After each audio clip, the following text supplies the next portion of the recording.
नमस्कार, मैं हूं सूरज और आप देख रहे हैं बुंदेली धरती न्यूज। आइए देखते हैं आज की विशेष खबरें एक नज़र में। पहली खबर सागर जिले के बीना से है, जहां ट्रेनों में आरपीएफ आरक्षक बनकर यात्रियों से ठगी करने वाले को जीआरपी पुलिस ने पकड़ लिया है। वहीं दूसरी खबर जिले के खुरई से है, जहां रेल फाटक खुलवाने ग्रामीणों ने रेल रोको आंदोलन की घोषणा कर दी है, जो 30 जुलाई को रेल रोकेंगे। वहीं तीसरी खबर सागर से सामने आई, जहां स्टाइपेंड बढ़ाने की मांग को लेकर वीएमसी के इंटर्न डॉक्टर हड़ताल पर चले गए। चौथी खबर जिले के बीना से है, जहां यात्रियों के ऊपर चाय गिराने वाले वेंडर को जीआरपी पुलिस ने गिरफ्तार कर लिया है। पांचवी खबर सागर के कलेक्ट्रेट से है, जहां पिता पुत्र लिफ्ट में फंस गए, जिसके बाद चौकीदार ने लिफ्ट खोलकर पिता पुत्र को बाहर निकाला। सागर जिले की बीना जीआरपी पुलिस ने एक ऐसे जालसाज को गिरफ्तार किया है, जो यात्री गाड़ियों में आरपीएफ का नकली आरक्षक बनकर उन्हें रौब दिखाकर अवैध वसूली करता था। मामले में बीना जीआरपी थाना प्रभारी बबीता कठेरिया ने बताया कि उन्हें आरपीएफ बीना इंस्पेक्टर द्वारा सूचना मिली कि एक तथाकथित आरपीएफ आरक्षक साबरमती एक्सप्रेस में यात्रियों से पैसे की वसूली कर रहा, जिसकी सूचना उन्होंने तत्काल पुलिस अधीक्षक रेल भोपाल मृगाखी डेका को दी। उनकी निर्देशन में जीआरपी व आरपीएफ की संयुक्त टीम बनाकर भेजी गई, जिसमें साबरमती एक्सप्रेस के S8 में आरपीएफ पुलिस की खाकी वर्दी धारण किए एक व्यक्ति, जो पुलिस देखकर खुद को छुपाने की कोशिश कर रहा था, जिस पर संदेह होने पर जीआरपी द्वारा उससे नाम व पद स्थापना के संबंध में पूछताछ की गई, जिसका वह कोई भी संतुष्टिजनक जवाब नहीं दे पाया। जिसके बाद आरोपी को जीआरपी बीना लाया गया। आरोपी के पास एक बैग में वॉकी टॉकी, कई फर्जी सरकारी दस्तावेज व स्वयं के नाम की फर्जी आईडी व आरपीएफ की नकली सील जब्त की गई। आरोपी पर जीआरपी बीना ने कार्रवाई करते हुए विभिन्न धाराओं में केस दर्ज कर आरोपी को न्यायालय में पेश किया, जहां से उसे जेल भेज दिया गया। सागर जिले की खुरई तहसील के सुमरेली रेलवे अंडरपास में जलभराव के चलते गढ़वाला जागीर सहित लगभग 20 गाँव का रास्ता अवरुद्ध होने पर मुख्य रेलवे फाटक खोले जाने की मांग को लेकर स्थानीय ग्रामीणों ने 30 जुलाई मंगलवार को सुमरेली फाटक पर रेल रोको आंदोलन की घोषणा कर दी है। उल्लेखनीय है कि अंडरपास बनने पर कुछ माह पूर्व मुख्य रेलवे फाटक को स्थायी रूप से बंद कर दिया गया है और अब वाहनों से आवागमन के लिए अंडरपास से होकर निकलना पड़ता है। यह अंडरपास वर्षा काल में जलभराव से बंद हो गया, तब लगभग 30,000 की ग्रामीण आबादी स्कूल, अस्पताल, कृषि कार्यों से लेकर रोजमर्रा की आवश्यकताओं के लिए तरस गई है। उल्लेखनीय है कि सुमरेली रेलवे अंडरपास में 4 दिन पहले 8 फुट ऊंचाई तक जलभराव हो गया। इससे सामान्य आवागमन तो खत्म ही हो गया, साथ ही 4 पहिया वाहन यहां तक कि ट्रैक्टर का निकलना भी खत्म हो गया। जलभराव के तीसरे दिन एक गर्भवती महिला को प्रसव पीड़ा के बाद अस्पताल नहीं ले जाया जा सका और उसकी बंद फाटक के पार ही डिलीवरी हो गई। गढ़वाला जागीर सीएम राय स्कूल सहित कई स्कूलों में छात्र छात्राएं नहीं पहुँच सके। सुमरेली, गढ़वाला जागीर, बलौप, धर्मपुरी, पाली आदि ग्रामों के किसान उर्वरक, दवाइयाँ जैसे कृषि कार्यों के लिए बेबस हो गए हैं। इन गांव के लोग खुरई, जरुआ, खेड़ा, सागर जाने से वंचित हो चुके हैं, क्योंकि 4 दिन बाद भी अंडरपास में बड़ी मात्रा में पानी भरा है। रेलवे प्रशासन पंपों से पानी निकालने में नाकाम रहा, क्योंकि आसपास के जंगली जल स्रोत से पानी लगातार आता जा रहा है। अंडरपास बनाने का निर्णय लेते समय रेलवे प्रशासन ने वर्षा काल की परिस्थितियों का आकलन करने में बड़ी चूक कर दी, जो अब स्थानीय नागरिकों के लिए संकट बनकर सामने आई है।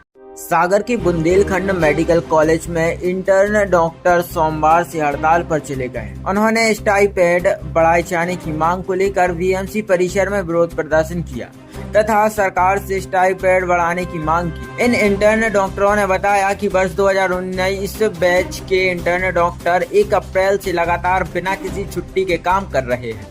6 घंटे की रेगुलर ड्यूटी करने के साथ साथ नाइट में भी ड्यूटी करते हैं। डॉक्टर्स का कहना है कि इसके उन लोगों ने पहले 4-5 वर्ष मेहनत कर MBBS की पढ़ाई पूरी की, जिसकी फीस 4 से 5 लाख रुपए दी, लेकिन हमें काम के बदले 13,409 रुपए का स्टाइपेंड दिया जाता है, जिससे उनकी दैनिक आवश्यकताएं तक की पूर्ति नहीं हो पाती और महीने का खर्चा भी नहीं चल पाता। उन्होंने सरकार से स्टाइपेंड 30,000 रुपए किए जाने की मांग की है। डॉक्टर अभय सहदांगी ने बताया कि मांग को लेकर मेडिकल कॉलेज के डीन को पत्र दिया। इसके अलावा उप मुख्यमंत्री से मुलाकात कर अपनी मांग रखी थी, जिस पर उन्होंने मांग को जल्द पूरा कराने का आश्वासन भी दिया था। लेकिन अब तक कोई निराकरण नहीं हुआ है, इसलिए वह लोग हड़ताल पर जा रहे हैं। वहीं डॉक्टर्स की हड़ताल से मेडिकल हॉस्पिटल की स्वास्थ्य सेवाओं पर असर पड़ने की संभावना है।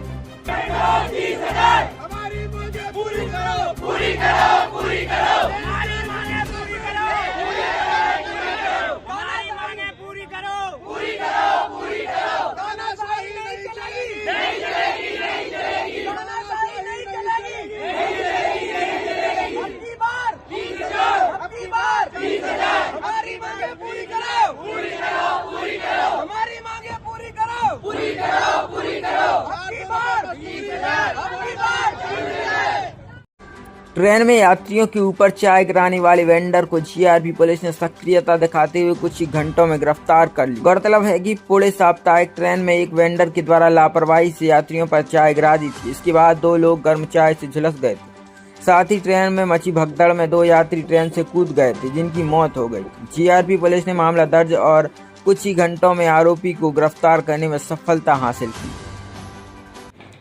मैडम, चाय से जलने के मामले में आरोपी को जो वेंडर था उसने चाय गिराई थी, आरोपी को गिरफ्तार किया गया है। क्या है पूरा मामला? इसमें कल दिनांक पुणे साप्ताहिक ट्रेन है। इसके अंदर 3 यात्री चाय से जल गए थे, जो थाने पर उपस्थित आए हैं तथा जिसके चाय से वो जले हैं तो उसको भी ये साथ में लेके आए थे यहाँ पे थाने पर। फिर उसके बाद ये घायल हैं। घायल का नाम है, पहला है अपना विश्वनाथ, दीपक और तथा मनीष राजभर। ये सभी गोरखपुर उत्तर प्रदेश के रहने वाले हैं। तो ये इनकी चाय गिरने से काफ़ी जल गए थे, जिनको अस्पताल में भर्ती कराया गया तत्काल। उसके बाद में जो आरोपी से भी पूछताछ की गई तो आरोपी द्वारा बताया गया था कि मैं चाय का कंटेनर लेके गया था जिसका ढक्कन खुल गया था, जिससे चाय गर्म चाय थी वो जो यात्री नीचे सो रहे थे तथा बैठे हुए थे उनके ऊपर गिर गई, जिससे कि वो चाय से जल गए हैं। तो उसके बाद में आरोपी को गिरफ्तार किया गया है और उसके बाद नोटिस पर छोड़ा गया। ये कौन से रेलवे क्षेत्र का मामला है? मैडम, वेंडर कहाँ चढ़ा था ट्रेन में? ये वेंडर झांसी से चढ़ा था प्लेटफॉर्म नंबर 1 से, और बीना में बता रहा है कि बीना में उतर के फिर ये दोबारा से जाता है वहाँ। इसमें वो भगदड़ मची थी, उसमें शायद 2 आदमियों की। हाँ, इसमें चाय गिरने से भगदड़ मच गई थी, जिस पर जो गेट पे जो 2 आदमी बैठे थे वो ट्रेन से कूद गए, जिससे भी उनकी मौके पे ही मृत्यु हो गई है। जो जल गए थे जल गए हैं तो इसमें 2 व्यक्ति हैं, उनको तो यहीं पर रखा गया था। एक व्यक्ति की थोड़ी गंभीर हालत थी, इस कारण से उसको सागर में रेफर किया गया।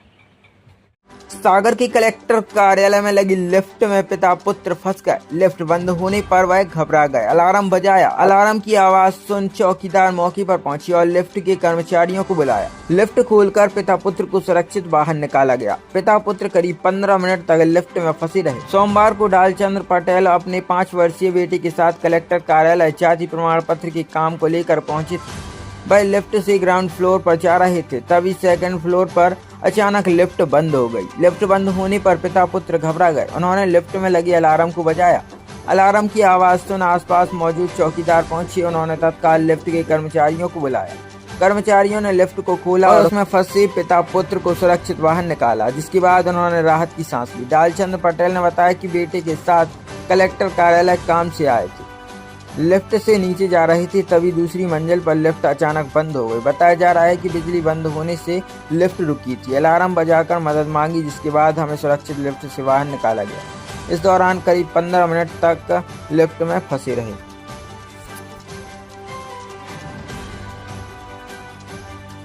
क्या नाम है आपका? सचिन पटेल नाम। कहाँ से आ रहे थे और लिफ्ट में क्यों फंस गए थे? क्या कारण? बच्चे को लेकर स्कूल से आ रहे थे। कलेक्टर कार्यालय किसी कार्य से आए थे जाति निवास के संबंध में। तो लिफ्ट में ऊपर आए, जैसे ही सेकंड फ्लोर के लिए हम लोग अंदर हुए तो लिफ्ट ऑन की। ऊपर सेकंड फ्लोर में आते वक्त लिफ्ट फंस गई। उसमें हम लोग 10-15-20 मिनट उसी में फंसे रहे। फिर जाके जब सायरन बजाया, सायरन बजने के बाद किसी चौकीदार ने बात करने के बाद उन्होंने मदद की। कम से कम 20 मिनट फंसे रहे। क्या नाम? डालचंद पटेल। निकले तो तुम्हारे आ जाए, क्यों नहीं तो तुम्हारा सोचो कहाँ चली गए। घबरा गए हो गया? थोड़ा है नहीं हो आइयो अपन मूवी वगैरह में देखते हैं ऐसे केस, तो उसको देख के घबराएंगे नहीं कि फंसे रहे, कोई मदद नहीं आई, कार्यालय बंद हो गया, फिर क्या करेंगे अपन?